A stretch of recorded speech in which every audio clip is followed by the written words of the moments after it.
There is a place in Brazil where the government stopped being in charge a long time ago. Not officially.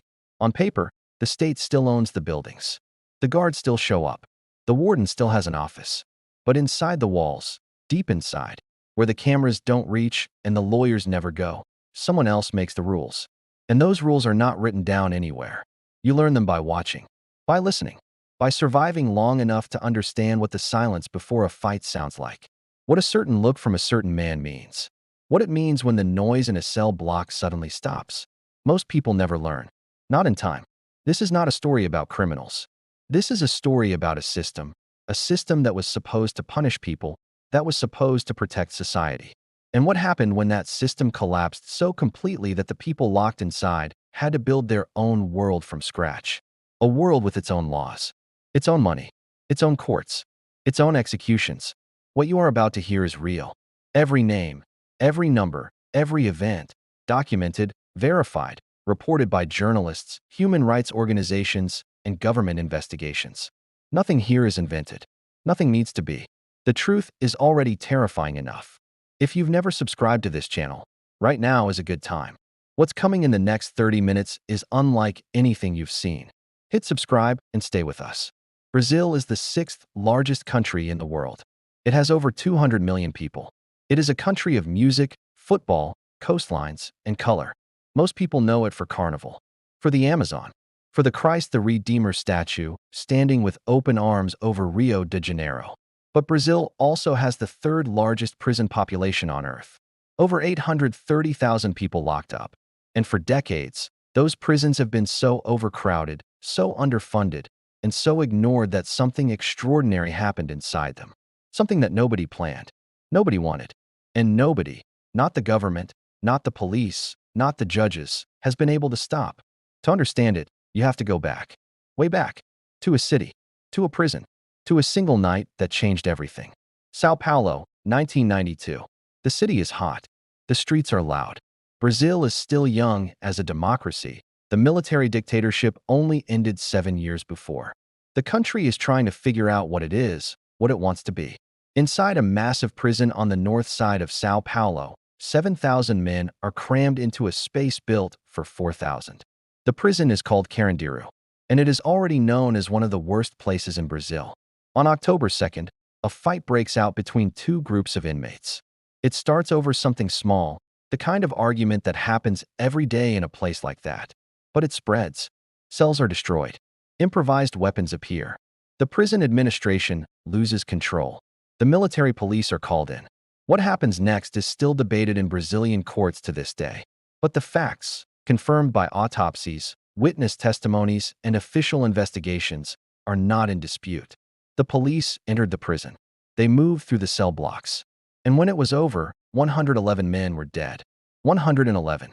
The official story at the time said it was self-defense, that the officers were attacked, that they had no choice. But the autopsies told a different story. Many of the men were shot at close range. Some were found hiding under beds, in the corner of cells, behind each other. They were not fighting. They were hiding. The massacre at Carandiru sent a message to every prisoner in Brazil. A clear, cold, undeniable message. The state does not protect you. The state can kill you, and nothing will happen. So what do you do when the people who are supposed to protect you are the ones you need protection from? You protect yourself. You find others like you. You organize. You make your own rules. You build something. 2 years after the Carandiru massacre, inside the very prisons where survivors were still living, a group of men began to organize. They called their group the Primeiro Comando da Capital. In English, the First Command of the Capital. Most people know them simply as the PCC. They started with 8 men. 8. And a single founding document. A handwritten list of principles that said, among other things, that members would fight against injustice. That they would protect each other. That they would never turn on one another. It sounded almost noble if you didn't know what was coming. The PCC grew quietly at first. A new member here. A new prison there. They spread through the prison system the way a rumor spreads. Person to person, whisper to whisper, trust built slowly and then all at once. By the late 1990s, they were the most powerful criminal organization inside Sao Paulo's prisons. By the early 2000s, they were something Brazil had never seen before. Not just a gang, not just a criminal group. Something more organized than that. Something with structure, hierarchy, finances, and reach that extended far beyond any prison wall.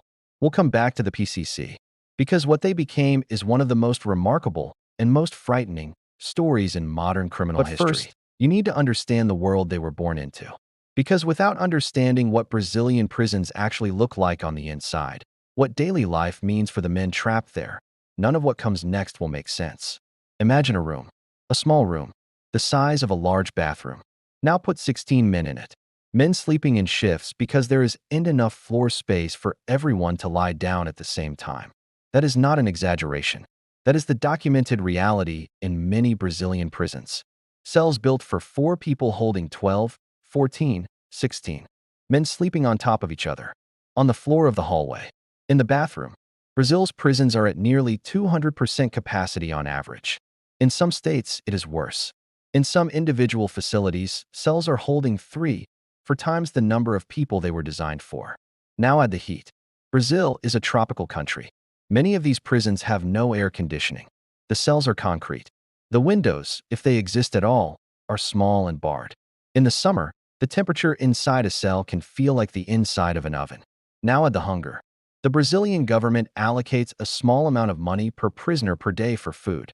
In practice, the meals are often inadequate. Malnutrition is common.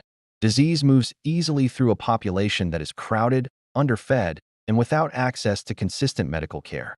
This is the part that doesn't show up in the government reports, that doesn't get measured in official statistics. When a new person arrives at a Brazilian prison, a young man, maybe arrested for the first time, maybe just 18 or 19 years old, he doesn't just walk in and find a bunk. It doesn't work like that. He is watched, immediately, by men who have been there for years. Men who understand every corner of that world. Men who are looking for weakness, looking for opportunity. The first hours are the most dangerous. Before he understands the layout. Before he knows who's who. Before he knows the rules that nobody will explain to him. Some men are robbed within their first day. Some are hurt. Some are forced into situations that no one should ever be forced into. And then someone approaches him with an offer. The offer is simple. Join us. We will protect you. We will feed you when the prison doesn't. We will make sure no one touches you. We will give you a family. All you have to do is become one of us. Most men say yes. Not because they want to, but because the alternative, being alone, unprotected, in one of the most dangerous environments on earth, is not really an alternative at all. This is how gangs grow inside prisons. Not through recruitment posters. Not through persuasion. Through necessity. Through the complete absence of any other option. And here is where it gets complicated. Because the gangs, as brutal as they can be, brought something into these prisons that the state never provided. In PCC-controlled prisons, there is a code. A strict, enforced code of conduct that every member must follow. Stealing from another member is forbidden. Rape is forbidden and punishable by death. Starting unnecessary conflict that draws attention from authorities is forbidden. There are internal courts. When one member accuses another of breaking the code, there is a hearing. Evidence is presented. Witnesses speak. A decision is made. And the decision is final. Human rights groups have documented this system. Journalists who have spoken to former inmates describe it consistently. It is not fair by any legal standard. There is no appeal. The punishments can be severe. Execution is not rare. But in a place where the state offers nothing, no protection, no justice, no order, this parallel system became the only system that worked. And that is perhaps the darkest truth of this entire story.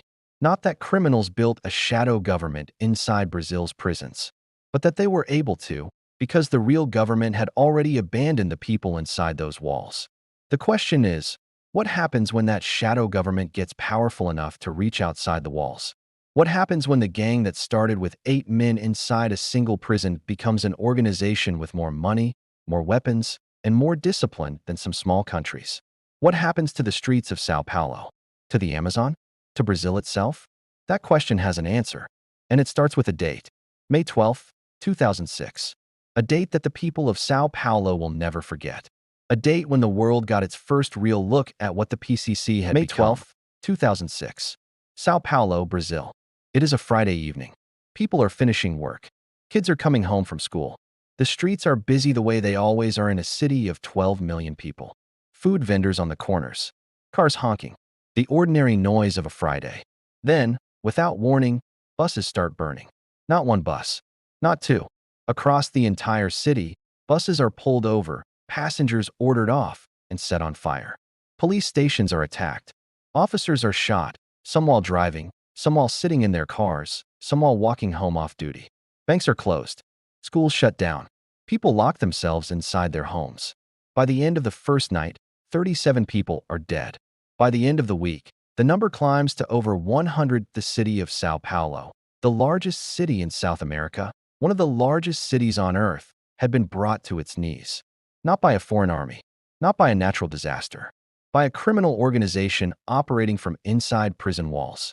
The PCC had made a phone call, actually many phone calls, coordinated through mobile phones that, officially, were not supposed to exist inside prisons. And with those calls, they activated members across the city and ordered the attacks. The Brazilian government was stunned. The public was terrified. And the rest of the world looked at Brazil and asked the same question. How did this happen? To understand how it happened, you need to understand something about how the PCC operated by 2006. Because by that point, they were not the same group that 8 men had sketched out in a handwritten document 12 years earlier. They had become something else entirely. The PCC had a leadership structure.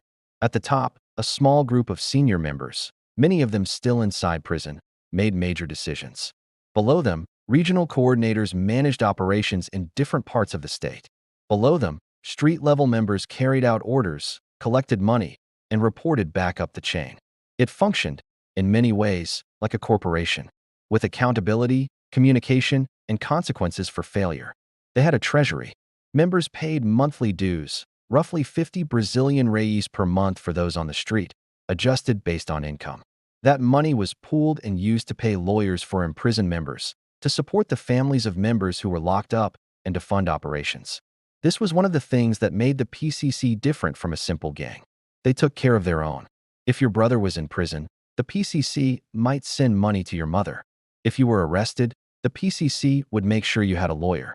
If you followed the rules and stayed loyal, the organization protected you. That loyalty, bought and maintained through genuine material support, was what made them nearly impossible to dismantle. And the mobile phones, those phones that weren't supposed to exist, were the nervous system of the entire operation. Guards were bribed. Phones were smuggled in through visitors, through food deliveries, through lawyers. Some investigations found phones hidden inside loaves of bread, inside shoes, inside body cavities.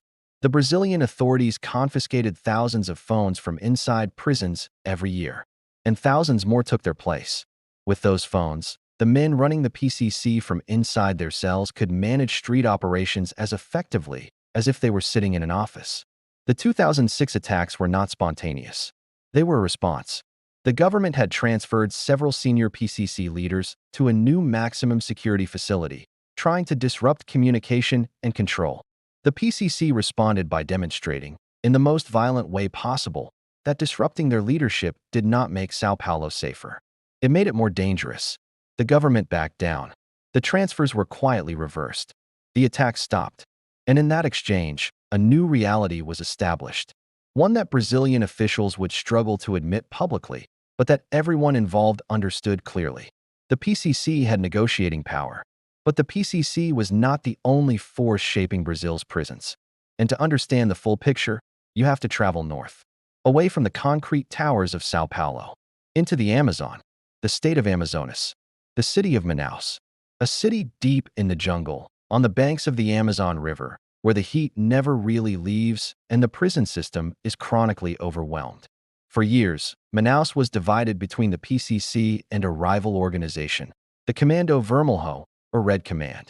The Red Command had been born even earlier than the PCC, in the 1970s, inside a maximum security prison in Rio de Janeiro. It had grown through the favelas of Rio and spread across Brazil over decades. For a long time, the two organizations had an uneasy truce. They stayed in their territories. They avoided direct conflict. It was a cold peace, tense, fragile, but functional. In 2016, that truce collapsed. Nobody agrees on exactly why. Some say it was a dispute over drug trafficking routes. Some say it was a personal conflict between leaders. Some say it was inevitable. that two organizations that powerful were always going to clash eventually. What is not in dispute is what happened when they did. January 1st, 2017. Manaus. Anigio Joe Beam Prison Complex. New Year's Day. A day when staffing is reduced. When attention is elsewhere. When the prison, already overcrowded and underfunded, is operating with fewer guards than usual. At approximately 2 p.m., fighting breaks out simultaneously in multiple cell blocks. It is coordinated. This is not a spontaneous riot. This was planned. What follows is 4 days of violence so extreme that even seasoned investigators who arrived afterward said they were not prepared for what they found. By the time order was restored, 56 people were dead. Many had been decapitated. Some were set on fire. The heads of some victims were displayed at the prison gates, a message, deliberate and cold, from one organization to another. This was not chaos. This was communication. Brutal, horrifying, but deliberate. A declaration of war. Over the next 2 years, prison massacres spread across northern Brazil like a fire that no one could contain. In January 2017 alone, in just that 1 month, there were multiple mass killings in different prisons across 3 states.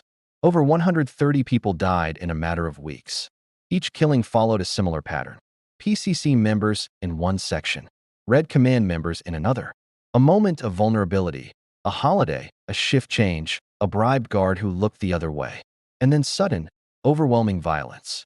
The Brazilian government declared emergencies, deployed military forces to prison perimeters, transferred inmates to different facilities. But transferring inmates only spread the conflict. Moving a PCC member to a new prison didn't make him less loyal to the PCC. It just brought the war to a new location. And then came Altamira. July 2019. Altamira Regional Recovery Center. Para State. Deep in the Amazon region. It is a Monday morning. The prison, built for 200 people, is holding nearly 350. A fire starts in one of the cell blocks. But this is not an accident. The fire is set deliberately by members of one faction to trap members of the rival faction inside. As men try to escape the smoke and flames, they are met by others waiting with improvised blades. The killing lasts for approximately 5 hours. In a prison that has guards, that has walls, that is supposed to be under state control. When it ends, 62 people are dead. Many were beheaded. Some were burned. The heads of victims were thrown over the prison wall into the street outside. Imagine that. Standing outside on a street on a Monday morning, and this is what you see. Residents in the surrounding area fled their homes. The images that reached the Brazilian press were so graphic that several outlets chose not to publish them in full. An official investigation found that the prison had 15 guards on duty that day for nearly 350 inmates. 15. The guards retreated to a secure area when the violence began. There was nothing else they could do. They were outnumbered more than 20 to 1. The state of Para's prison system, like so many others across Brazil, had never been given the resources to actually control the people inside it. Guards were underpaid, undertrained, understaffed. Many were themselves afraid. And into that vacuum, that space where the state existed on paper but not in practice, the gangs had moved in, set up their own world, and were now fighting a war over who controlled it. If you've made it this far, you already know this channel is different. Subscribe so you don't miss what comes next, because Chapter 3 goes somewhere most documentaries on this topic are afraid to go.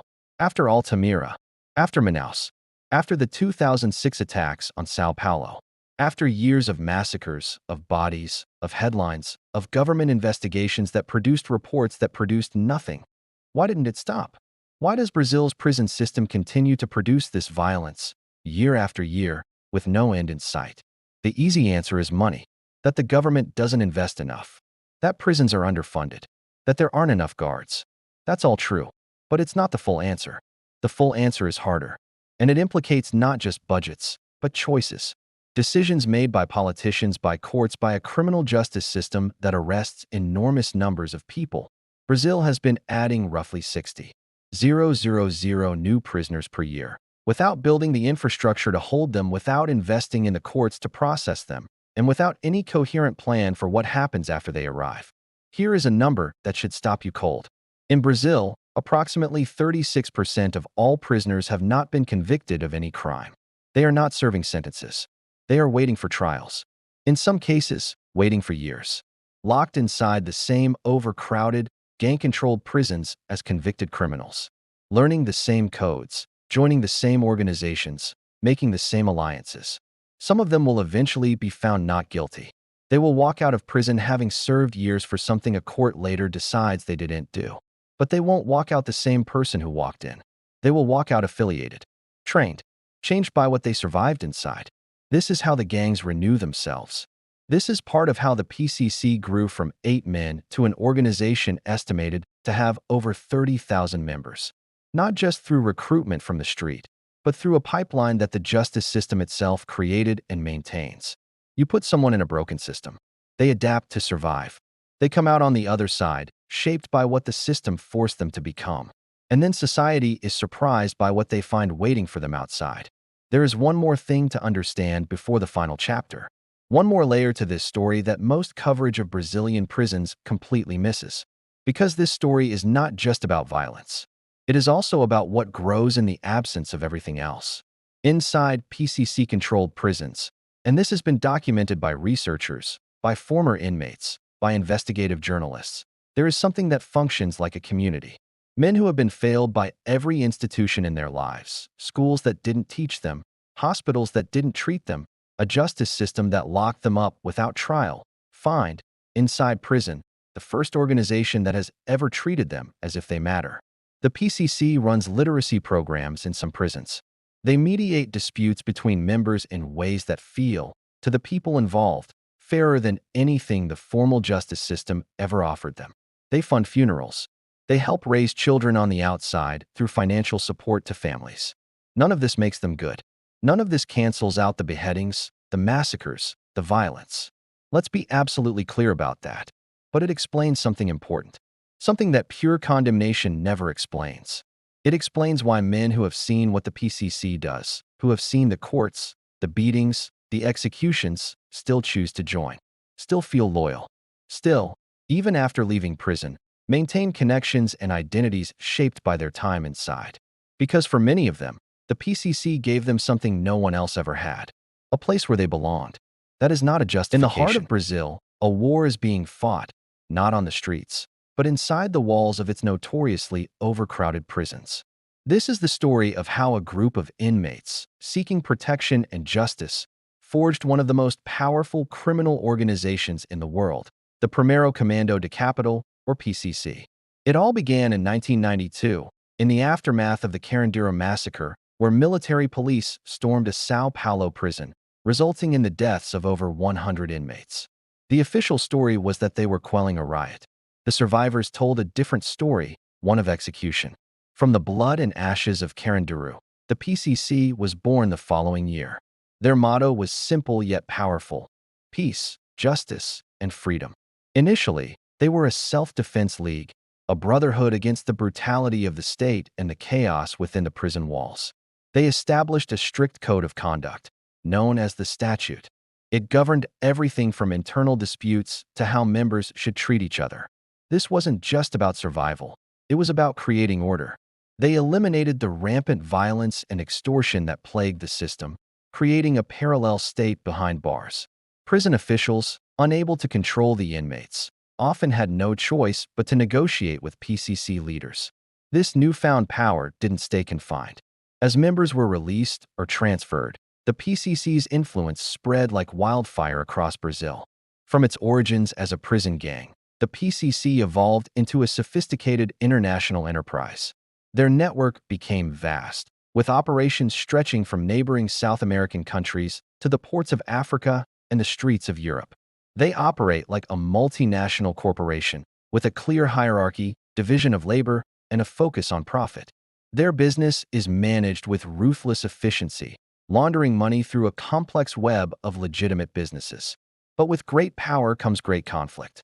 The PCC's dominance was not uncontested. Bloody wars erupted with rival factions like the Comando Vermelho from Rio de Janeiro. These turf wars turned prisons and favelas into battlegrounds, leaving a trail of bodies and terror. The violence wasn't just external. As the organization grew richer and more powerful, internal power struggles began to emerge. Factions within the PCC started to question the leadership, leading to betrayals, purges, and a constant, simmering tension. The brotherhood that once united them began to show cracks. For the families caught in the crossfire, life is a constant state of fear and uncertainty. Wives, mothers, and children of PCC members live under the shadow of the organization. For many, the PCC offers a sense of security and financial support in communities long abandoned by the state. But it comes at a steep price. The risk of losing a loved one to violence or a life sentence is ever present. Children grow up seeing crime as a viable, sometimes only, path. The cycle of violence is passed down from one generation to the next, a tragic inheritance of a war that began inside a prison cell. The story of the PCC is a complex tale of power, violence, and survival. It is a stark reflection of the failures of the state and the consequences of a broken prison system.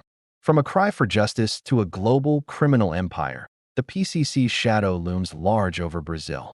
And beyond, a powerful force born from chaos, forever changing the landscape of organized crime. Thanks for watching. If you found this story compelling, please like this video and subscribe for more deep dives into the forces that shape our world. The results were not perfect. The state still struggled with gang violence. There were still incidents. But the data showed measurable reductions in certain types of violence in the facilities that implemented the reforms.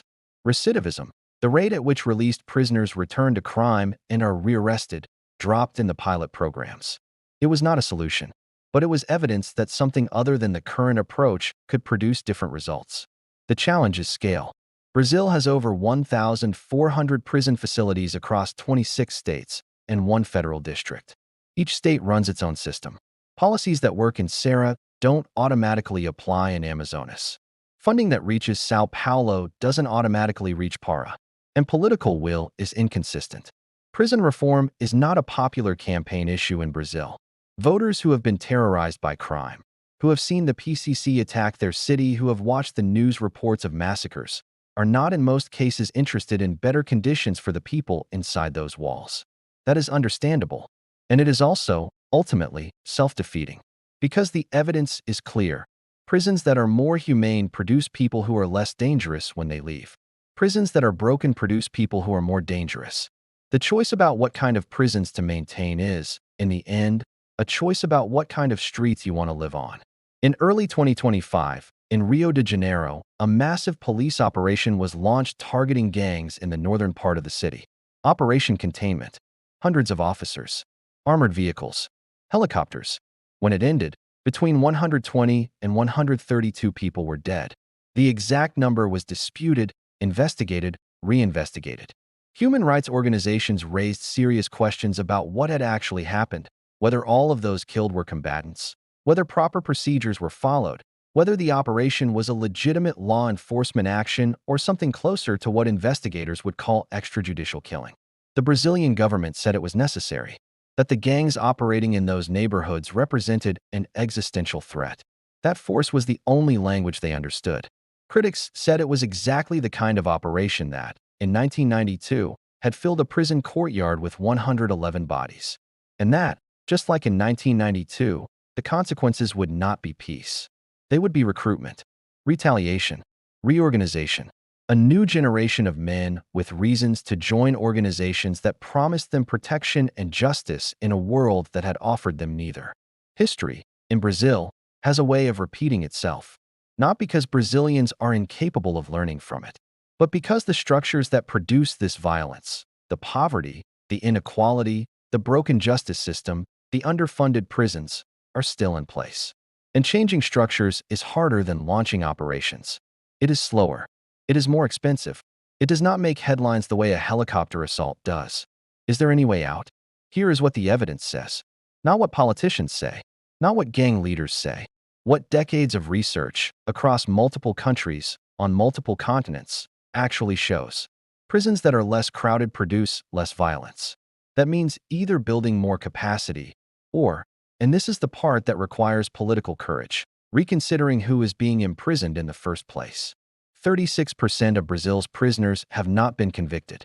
Processing those cases faster or allowing more pretrial release with monitoring would reduce the population significantly. Prisons that offer education and vocational training produce lower recidivism rates. The data on this is consistent across dozens of countries. People who leave prison with skills, with education, with the ability to earn legitimate income, are less likely to return to crime. This is not ideology. It is math. Reducing the incentive to join gangs inside prison means providing what the gangs currently provide: safety, community, identity, through legitimate means. This is the hardest part, because it requires acknowledging that the gangs fill a void. And filling voids requires resources, commitment, and time. None of this is a guarantee. None of this is simple. And none of this means releasing dangerous people into communities unprepared to receive them. But the alternative, continuing what Brazil has been doing for 30 years, has a track record. And that track record is written in the names of the dead, in the testimonies of survivors, in the scarred walls of Carandiru, Manaus, and Altamira. It is written in the faces of women standing in line on visiting day, in the eyes of young men who walked into prison confused and walked out knowing exactly which side they were on. It is written in the founding document of an organization that started with 8 men, men who had watched the state kill 111 of their neighbors and decided, in that moment, that they would never be unprotected again. The walls of Brazil's prisons are thick, concrete and steel, and decades of neglect. They were built to keep the inside from reaching the outside. But here is what those walls never managed to contain. The consequences have always found a way out. Through the phone calls that coordinated attacks on a city of 12 million. Through the trafficking routes that now stretch across continents. Through the families who carry the weight of what happens inside those walls into every neighborhood, every school, every street they walk down. The prison is not separate from Brazil. It is Brazil, a reflection of its choices, its inequalities, its long history of deciding that some lives matter less than others, that some people can be put somewhere and forgotten. Brazil is not the only country to have made those choices. It is not the only country where prisons have become factories for the very thing they were supposed to prevent. But Brazil is where the consequences have been most visible, most dramatic, most undeniable. And perhaps that is the most important thing this story leaves us with. Not the names of the gangs, not the body counts, not the political failures, as real as they are. But this: what you do to the most vulnerable people in your society does not stay with them. It comes back. It always comes back.